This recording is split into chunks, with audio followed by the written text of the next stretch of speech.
దేవుడు భూమి ఆకాశాలను సృజించాడు. ఇక్కడ ఒక ఎక్స్ప్లోజన్ అయ్యింది. తర్వాత చీకటి వచ్చింది.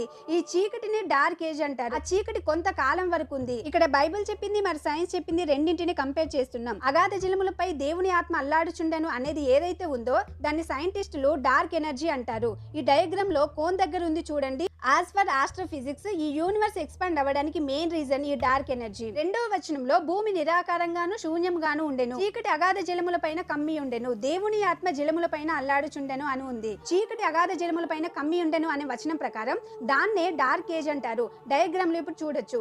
అది ఎంత టైం డార్క్ ఏజ్ లో ఉందనేది ఎవరు చెప్పలేరు. హబుల్ టెలిస్కోప్ భూకక్షలో నుండి జూమ్ చేసి చూసినప్పుడు లెన్స్ ఎక్కడి వరకు జూమ్ చేసిందంటే బైబిల్లో చెప్పిన చీకటి అగాధ జలములపై అల్లాడుచుండెనని చెప్పిన డార్క్ ఏజ్ దాకా వెళ్లి ఫోటో తీసింది. ఇప్పుడు మనం చూస్తున్నవి హబుల్ టెలిస్కోప్ తీసిన ఇమేజెస్. అయితే రెండో వచనానికి అనగా డార్క్ ఏజ్ కి మూడో వచనం అనగా వెలుగు కలగడానికి మధ్య చాలా గ్యాప్ ఉంది.